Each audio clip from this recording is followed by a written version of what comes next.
Hello everyone, welcome in RKG Biology tutorial. In this lecture, we are going to see balance energy sheet, that is net ATP gain during aerobic respiration from one glucose molecule. एक glucose molecule के complete oxidation से, complete breakdown से कितने ATP energy generate होता है। से aerobic respiration का process 5 main steps में कंप्लीट होता है। पहला प्रोसेस है ग्लाइकोलिसिस, दूसरा ऑक्सीडेटिव डीकार्बोक्सिलेशन, इसी प्रोसेस को बोलते हैं हम ऑक्सीडेशन ऑफ पायरुवेट। तीसरा प्रोसेस है क्रेब्स साइकिल, चौथा प्रोसेस होता है इलेक्ट्रॉन ट्रांसपोर्ट चेन और पांचवा है oxidative phosphorylation. Glycolysis, oxidative decarboxylation और क्रेब्स साइकिल के प्रोसेस में NADH2, FADH2, ATP का फॉर्मेशन होता है। और जो लास्ट के 2 स्टेप्स है that mean electron transport chain में, इसमें NADH2 और FADH2 का डिसोसिएशन होता है, रिजल्टेंट इलेक्ट्रॉन जनरेट होता है और ये इलेक्ट्रॉन मूव करता है through electron transport chain down the gradient, और moving electron down the gradient energy emit करता है और इसे एनर्जी का यूज करके numbers of pairs of proton pump कर दिए जाते हैं from matrix to outer chamber में। तो ये कंप्लीट प्रोसेस होता है इलेक्ट्रॉन ट्रांसपोर्ट चेन में। और ऑक्सीडेटिव फास्फोरिलेशन में फिर से ये प्रोटॉन रिटर्न हो जाते हैं आउटर चेंबर से मैट्रिक्स में थ्रू F0 F1 पार्टिकल, और moving proton from outer chamber to matrix energy emit करता है और इसी एनर्जी का यूज करके ADP का, एडेनोसिन डाइफॉस्फेट का फास्फोरिलेशन हो जाता है, रिजल्टेंट ATP का फॉर्मेशन होता है। Clear?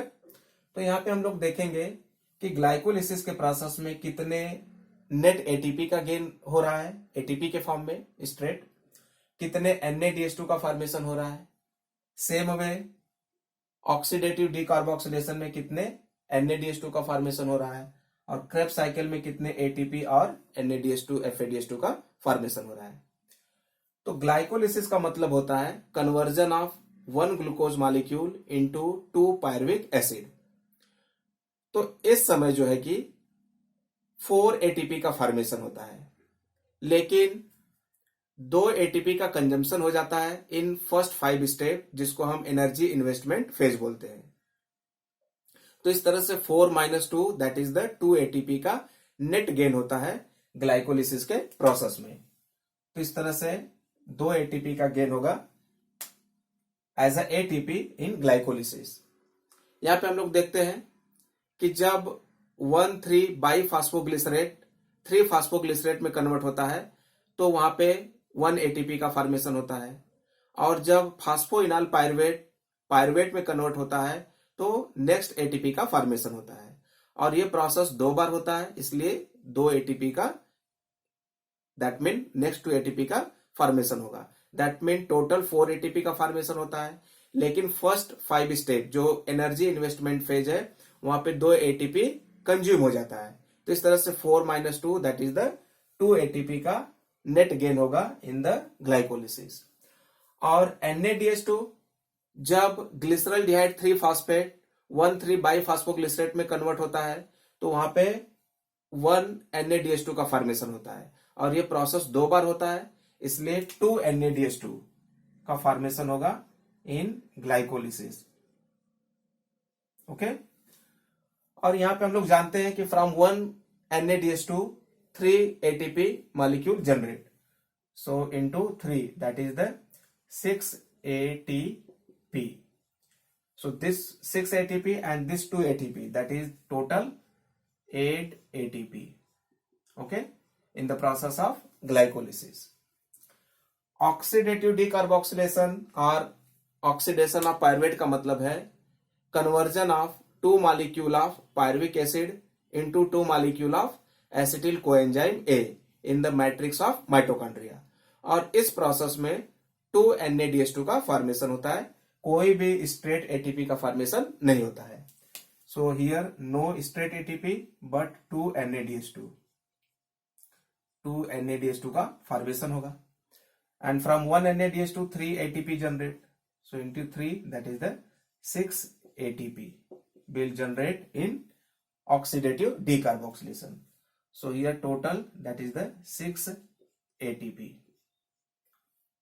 In Krebs cycle, see, from 1 glucose molecule 2 pyruvic acid generated, and from 2 pyruvic acid 2 acetyl coenzyme is generated, and in one Krebs cycle 1 acetyl coenzyme may enter, resultant 3 NADH2 produce. कितने NADH2 का formation होगा?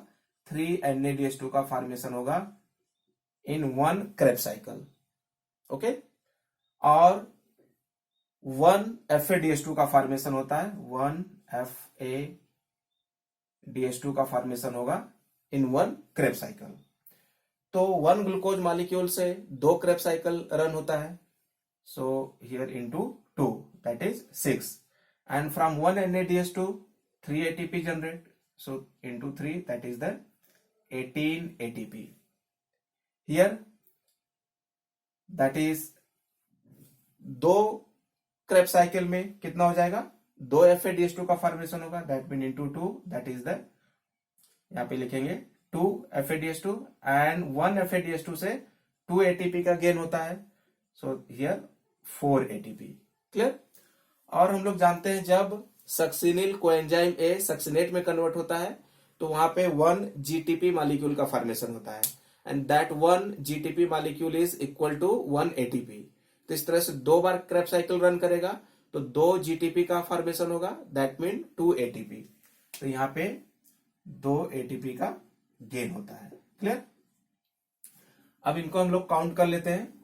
18 plus 2 that is the 22, and 22 plus 2 that is the 24. So here total that is the 24 ATP. Clear? So we count all these. 24 plus 6 30, and 30 plus 8 that is the 38. So here total ATP that is the 38 ATP from 1 glucose molecule. लेकिन हम लोग जानते हैं कि 1 glucose molecule से 36 ATP generate होता है. So where the 2 ATP consumed. तो हम लोग यहाँ पे देख रहे हैं कि ये NADH2, this 2 molecule of NADH2 generated in cytoplasm of the cell by the process of glycolysis. और ये NADH2 मूव करके मैट्रिक्स में नहीं आ पाएगा क्योंकि जो माइटोकॉन्ड्रिया का मेम्ब्रेन है वो NADH2 के लिए इम्परमिएबल होता है. तो रिजल्टेंट क्या होता है? एनर्जी का कंजम्पशन होकर के NADH2 का एक्टिव पंप हो जाता है from cytoplasm to the matrix. तो 2 NADH2 को पंप करने में 2 ATP का कंजम्पशन होता है, तो वहीं पे 2 ATP लॉस हो जाता है, कंज्यूम हो जाता है. Clear? So 38 minus 2 that is the 36. Clear? So I write here to pump 2 NADH2 from cytoplasm to matrix 2 ATP consumed. Okay, so here 38 minus 2 that is the 36 ATP from one glucose molecule. So this is the balanced energy sheet in the form of ATP. Clear?